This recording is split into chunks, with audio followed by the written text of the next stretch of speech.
राशिद भाई, पहले आपसे, एक तो 30% जुर्माना हारिस रऊफ पर भी, 30% जुर्माना सूर्य कुमार यादव पर भी, फाइनल के लिए कम से कम चीजें रिपीट ना उसके लिए बेहतर हुआ। और ये बताएगा कि क्या हारिस रऊफ को उतना ही जुर्माना पड़ना चाहिए था जितना सूर्य कुमार यादव को पड़ा, या सूर्य कुमार यादव को ज्यादा जुर्माना होना चाहिए था? नहीं, इनका ऑफेंस ज्यादा था। इनकी नौयत जो थी ना वो पॉलिटिकल थी, और वो दो कंट्रीज के बीच में जो हुआ उसके बारे में थी।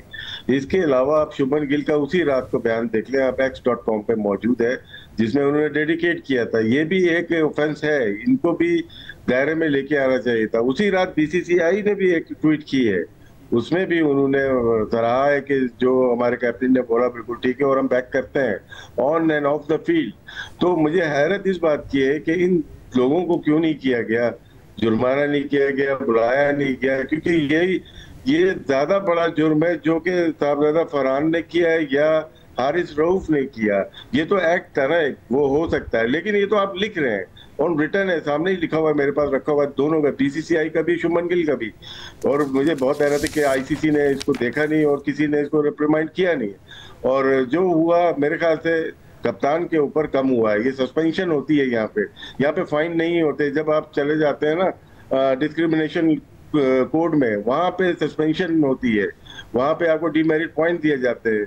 ये शायद दोनों को छोड़ दिया गया, दोनों ममालिक के अच्छा मैच करने के लिए इतवार को, शायद इसी वजह से इसको छोड़ दिया, वरना ये हैवी फाइन हो सकते थे इसके ऊपर, क्योंकि इसका फायदा अब और लोग उठाएंगे। ऑस्ट्रेलिया की एशेज होती है इंग्लैंड के साथ, उसमें भी बहुत सारी चीजें हो सकती हैं, क्योंकि आपने एक रेफरेंस क्रिएट कर दिया है छोड़ने का। तो शायद सूर्य कुमार यादव बच के निकल गए यहाँ से। सिकू भाई, आप कहिएगा। देखिए, मैं हमेशा कहता हूं आईसीसी का मतलब है इंडियन क्रिकेट कंट्रोल। तो उन्होंने अपने लड़के को बचा दिया।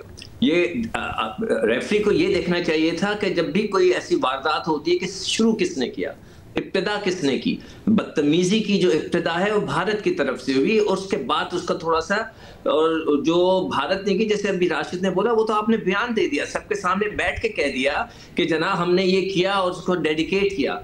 हारिस रऊफ ने तो ऐसी कोई हरकत नहीं की, वो तो सिर्फ हाथ से ऐसे ऐसे इशारे कर रहा था। वो फुटबॉलर भी कर रहा है, रोनाल्डो है ना शायद जिसने यूं जी रोनाल्डो का क्लिप शेयर किया मोहसिन नकवी साहब ने। हाँ, तो फिर तो यानी कि वो तो एक इशारा था, वो ऐसे क्राउड के साथ खेल रहा था। लोग खेलते हैं क्राउड के साथ, आप मजाक करते हैं, क्राउड के साथ एंजॉय करते हैं, वो नारेबाजी करते हैं। हमारे दौर के अंदर मुझे अच्छी तरह याद है कि जो क्राउड था वो गाने गाता था हमारे ऊपर, हम उसका जवाब देते थे।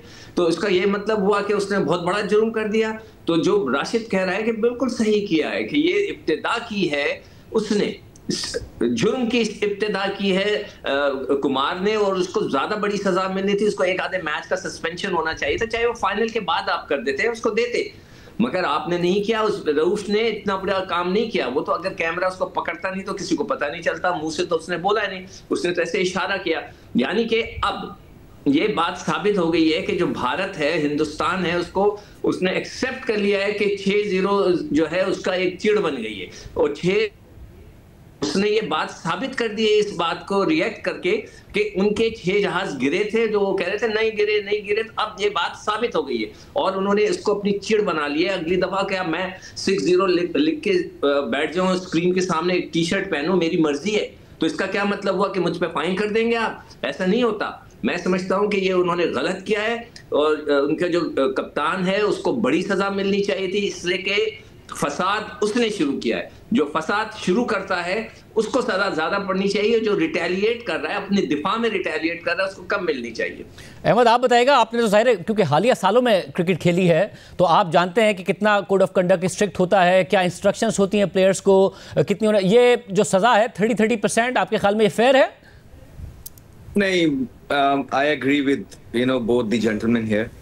जो सूर्य कुमार यादव का जो स्टांस था और जिस तरह उन्होंने स्टार्ट किया ये सारा चीजें, और पोस्ट मैच सेरेमनी को जो है स्टेज बना के वहां पे अपने आर्मी को थोड़ा सा फेस कवरिंग करने की कोशिश की, तो उनका फैंस ज्यादा था। लेकिन वो शायद ये भूल रहे हैं कि अब आप सिर्फ फेस कवरिंग ही करते रहेंगे।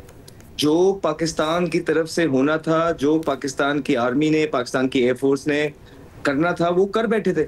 अब आप कहां कहां जाके अपना मुंह छुपाते फिरेंगे, और जितना आप इस मामले को उठाएंगे उतनी ही जगरसाई होगी। तो पिछले 5 महीनों के अंदर जितने भी डिसीजंस भारत ने लिए हैं उनको मुंह की खानी पड़ी है, चाहे वो पाकिस्तान पे ये स्टार्ट करके बॉम्बिंग, और उसके बाद देख लें कितनी पिटाई हुई है, उसके बाद ये क्रिकेट वाला सारा सिनेरियो, और फिर जो और भी अगर बाहर भी आप जाके देखेंगे अमेरिका वगैरह, तो इनके जो टर्म्स हैं वो सारी दुनिया के साथ खराब हो रहे हैं। तो पिछले 5 महीने जो थे भयानक गुजरे हैं भारत के लिए। शायद मोदी गवर्नमेंट ने जो है इस तरह चीजें नहीं सोची थी, उन्होंने सोची थी कि अपनी डूबती हुई गवर्नमेंट को मैं इस स्ट्रेटजी से बचा लूंगा, लेकिन एक इंसानों का प्लान होता है और फिर एक अल्लाह का प्लान होता है। अल्लाह ने सारी चीजें जो हैं 5 महीने के अंदर ऐसी कर दी कि जो उन्होंने सोचा था बिल्कुल बरक्स करके दिखा दिया। याया, ज़ाहिर है आप वहाँ मौजूद हैं दुबई में, आपकी इंतजामिया से भी ज़राए से भी बात हो रही होगी, पाकिस्तानी क्रिकेट मैनेजमेंट मुतमईन है जो कुछ हुआ? शाहज़ाद खानज़ादा साहब, इस वक्त भारतीय क्रिकेट बोर्ड के लिए जो कुछ 14 सितंबर को उन्होंने किया है, एक ऐसी हड्डी है जो उनसे उगली जा रही है न निकली जा रही है। क्योंकि हालिया अरसे में जो इंटरनेशनल क्रिकेट काउंसिल अचानक हरकत में आया है, इसके पीछे क्या मुहर्रिकात हैं, इसको समझने की जरूरत है। 14 सितंबर को जो कुछ हुआ, हैंडशेक नहीं किया गया, ड्रेसिंग रूम का दरवाजा बंद कर दिया गया और दुनिया को एक मैसेज देने की कोशिश की गई, जिसका जवाब पाकिस्तान क्रिकेट बोर्ड ने 21 तारीख को दिया। और जो हारिस रऊफ का एक्शन था और उसके बाद जो एग्रेशन पाकिस्तान टीम का ग्राउंड में नजर आया, शायद भारत की टीम को इस बात का अंदाजा नहीं था कि फाइनल में उनका पाकिस्तान से मुकाबला होगा। लेकिन अब भारतीय कैंप में खलबली सी मची हुई है, वो बहुत ज्यादा घबराए हुए हैं, खासतौर पर शाहीन शाह अफरीदी और हारिस रऊफ की बॉलिंग को लेकर।